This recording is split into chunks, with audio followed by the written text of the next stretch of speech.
Hello and welcome to the NORa Show Reels. I'm David Campbell, Head of Wholesale for Barbecues Galore, and member of the NORa Advisory Board. We're speaking with Michael Martins, who's the Sales Manager for Interparcel Australia. Interparcel promised that they can save you money on parcel delivery. Welcome, Michael. Thanks, David. Thanks for having me. That's good. Tell us a little bit more about the Interparcel story and the services you provide. Yeah, so Interparcel is an online shipping platform providing a range of multi-carrier shipping solutions for Australian retailers. We currently have a courier partner network of 17 courier services or companies that we work with, offering over 50 domestic and international delivery services. We also specialize in shipping fulfillment technology, so automated tracking notifications, transit time displayed, and cart quoting at checkout. Fulfillment automation to sort of streamline the actual label generation and booking process for retailers. And we're traditionally an aggregator at heart, so reselling these range of freight services. Right. But obviously over the last few years with the mass increase in e-commerce here in Australia, we've also shifted our business model to also focus more on the tech side as well. And we now provide a dual solution where we're able to facilitate the fulfillment automation for Australian retailers whilst giving them the ability to leverage the courier pricing and services that we have available. Pricing is important. How does a business stay competitive with international shipping and without overspending on shipping rates? Yeah, definitely. And look, I think there's a bit of a stigma around international shipping being difficult and expensive. And I think there's definitely some truth to that. But there also are a few countries, especially if you are a business that's looking to expand overseas or just starting out on that international journey.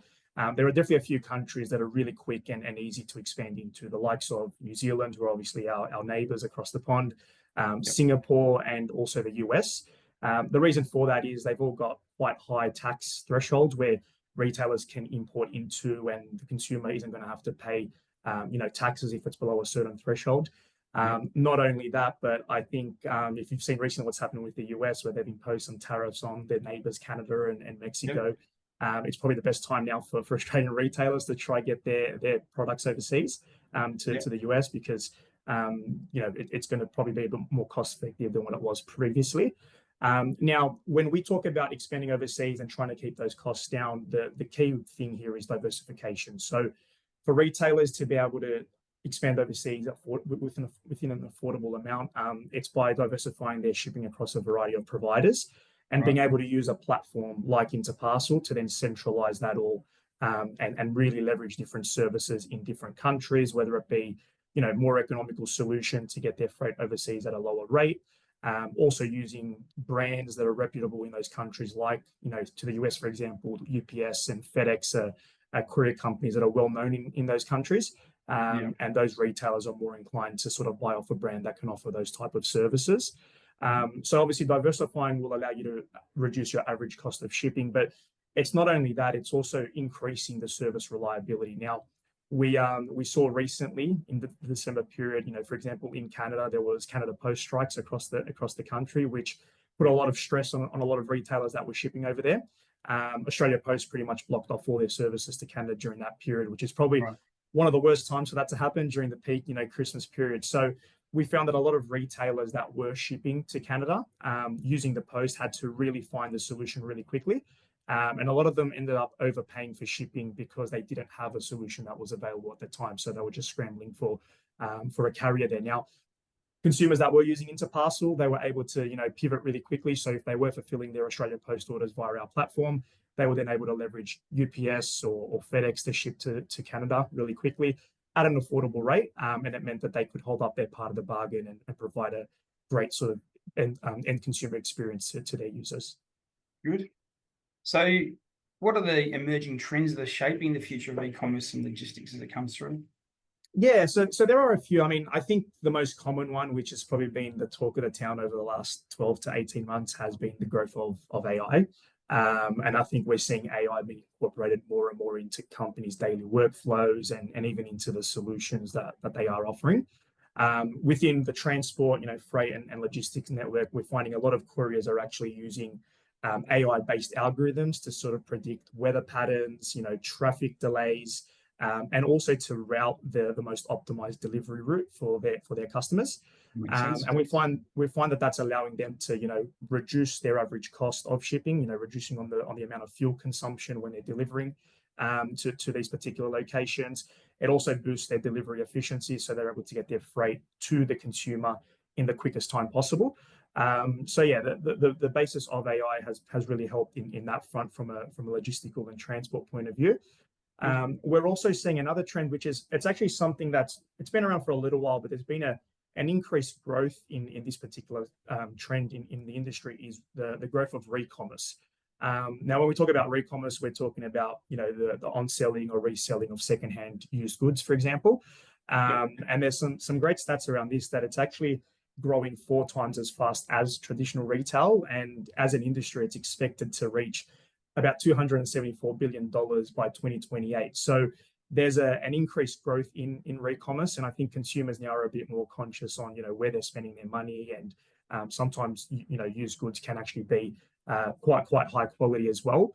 And not only that, it's quite a sustainable model in the sense that a lot of these products that are being repurposed, reused, they're no longer ending up in landfills and going back into it's protecting the environment as well. So yeah, the growth of Recommerce is definitely an interesting one, along with obviously the continued growth of AI and how much that's shaping the future of most industries, not just e-commerce, not just logistics and transport, but I think most industries are benefiting from that. It's almost the two ends of the spectrum. Exactly right. People want things, they want them with quality, they want them fast, and they want them cheap. What are some of the practical ways the business can reduce their parcel costs without compromising on service and quality? 100%. So first one, just like I said at the start, was diversifying. So if you're able to use a variety of different service providers, it's going to definitely reduce your average cost of shipping and increase that service reliability. Another one is investing in fulfillment or shipping automation. So the more manual tasks as a business that you can reduce, the better it is for you from an efficiency point of view. It means less costs in terms of labor, and you're able to then get your products out the door as quickly as possible. Consumers want to be notified as well. So if you can provide those automated notifications throughout the journey of the delivery, that does go a long way in obviously providing a great user experience. And then another one that we find, which it's something that it is known, and I think it's quite basic, but it's still something that we see on a daily basis being done incorrectly. And that's just using the right packaging for your products and weighing and measuring your products in the best way possible. A lot of retailers try to estimate what the weight's going to be of a parcel, what the measurements are going to be, and then they end up getting hit with additional costs after the freight gets delivered, which is outside the scope of what they were expecting. So doing those simple things before you ship the freight out is going to make a world of a difference in terms of saving costs, and ensuring that you're providing the best experience possible to the consumer. It's good. From a business perspective, the core values are at the heart and soul of most companies and their growth. Tell us a bit about the core values of Interparcel Australia and what's led to its success over the years. Yeah, definitely. So Interparcel actually celebrated its 15th year last year. Congratulations. Business, thank you. So it's been a fantastic journey, and definitely a testament to the hard work and dedication of our team members. They're the ones that have sort of spearheaded that growth throughout the years. Now, throughout the journey, there's been 5 core values that we sort of live by, and those are adaptability, personal development, integrity, collaboration, and innovation. So all the decisions that we make internally, all the solutions that we look at implementing and providing to our users, and anything that we sort of do on a day-to-day basis is generally spearheaded by those particular values that we live by. And then not only that, it's also the sort of those values allow us to provide an internal culture that has really been the key difference in the last 15 years of our growth. So whether it's internal personal development days that we do with our team members, sometimes a variety of external activities to really get the mind going, the collaboration and that sort of team bonding happening. So those are all real key to what we do on a daily basis. And then not only that, but it's also within those values, how can we give back to our community? And we do a lot of work with a couple of charities, specifically the team at the Ronald McDonald House Charities in Randwick. So throughout the year, we do a few events with them, and it's been a partnership that's been running now for the last sort of 4 to 5 years. And it's something that we're really grateful for, really working with the guys there and being able to give back to the community on a daily basis. Congratulations. It sounds like great work. You mentioned AI earlier, and you mentioned innovation as a core value. So just picking up on that, innovation obviously does play a key role in logistics. Tell us a bit about Interparcel and how you stay ahead of the curve. Yeah, of course. So look, it all comes down to sort of customer feedback and listening to our users. That's probably the main difference there is we have a variety of one-on-one discovery sessions with a lot of our existing users, new users that are looking to come to the platform as well. We run a range of surveys throughout the course of the year as well to really understand what retailers are looking for. At the end of the day, we are providing a solution, but a lot of us may not have experience in actually selling goods online, right? So really understanding what the retailers need, what their wants are, what are some of their pain points as well. That's really what helps us then innovate solutions to tailor towards those particular requirements. Not only listening to the retailers, but it's also attending industry events. So, we've been a partner with NORa for many years now, and we've attended a few events there, a variety of conferences throughout the year. For example, the online retailer here in Sydney, which is a great conference that we enjoy. So these really allow us to then network with other solution providers, key figures in the industry, and really understand how we can optimize our solution to cater for e-commerce and obviously our customer base. And then once we gather all that information, it's then the implementation phase. So being able to really pinpoint those particular needs, wants, and requirements. And that's what will allow us to then innovate and provide the best possible or the most robust sort of solutions that we can offer through our tech and platform. So listening to your customers' needs, connecting with others in the industry, and then working towards implementation of those solutions. Exactly right. Pretty That's simple the key message, mate. Pretty well done. Is there any other key message you'd like to give the NORa community today?